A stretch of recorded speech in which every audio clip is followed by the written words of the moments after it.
For so many of us, lighting is an afterthought in our interiors.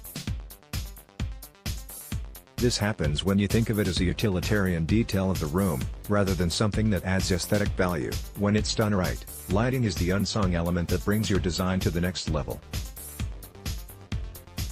Our ultimate lighting guide gives you all the info you need to effortlessly light every room in your home. Read our tips and keep them close at hand. You never know when you may need to tweak the existing lighting in your home or to build a new layout from scratch. Know your options. One of the most common lighting mistakes people make is assuming that one type of lighting, especially dreaded overheads, will suffice when putting a room together. Interior designers will be the first to tell you that sentiment couldn't be further from the truth. In reality, lighting works best when it's used in layers.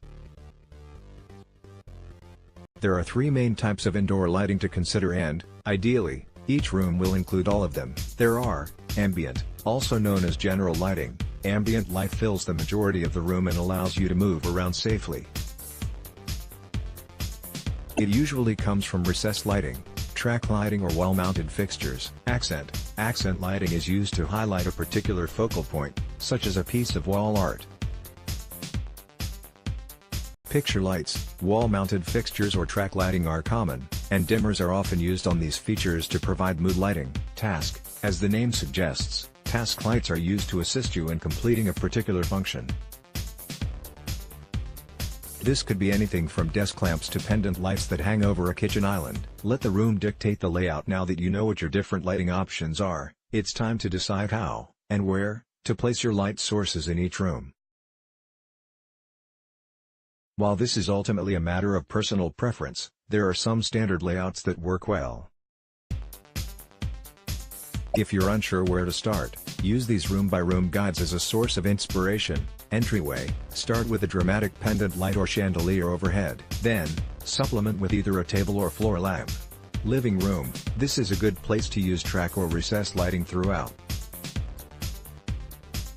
If your room has a main seating area, use a larger, overhead fixture to center it. Place floor lamps where needed to light shadowy corners. Finally, if you have a buffet or other large furniture piece, you may want to consider adding a table lamp. Dining room, the dining room is the easiest room to light. Your main source should come from a large, pendant light or chandelier that's centered over the dining table. If there are additional dark corners, you can use a floor or table lamp to supplement. Kitchen lighting is complex. You may want to start with some recessed lighting. Focal areas like the kitchen island and dining table should have overhead pendants or chandeliers. Work areas benefit from the addition of under-cabinet lighting. Plus, you could add specific task sources at the sink and stove. Bedroom, ideally, bedrooms have a main, overhead light source and table lamps on nightstands or dressers. Bathroom, recessed lighting is common. You could also add task lights around a mirror or, for a dramatic touch, an overhead source above the tub. Office, start with recessed lighting or a main, overhead source. Be sure to add table or floor lamps in dark corners or by seating areas. Finally, be sure to use a desk lamp in your main work area. Consider size and aesthetics. When we talk about the size of lighting fixtures, we're mainly talking about those statement pieces that are overhead. There is an easy formula for determining how big one of these lights should be. It's all about finding the right diameter. If the fixture will be lighting the whole room, measure the length and width of the room and then add those two numbers together. Convert that sum from feet to inches to find the ideal diameter for your light source. For example, if the room was 10 feet, x 12 feet, 10 plus 22 equals 22, so your fixture should be 22 inches in diameter. However, if you're centering the fixture over a piece of furniture, you'll want to measure the length and width of that specific item instead of the room as a whole.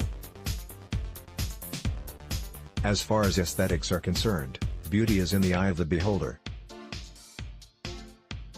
That said, make sure it matches whatever style is present throughout the rest of the room. The right lighting can really make or break a room. When done well, it lends the perfect atmosphere to help your design shine, but when done poorly, it can take away from your chosen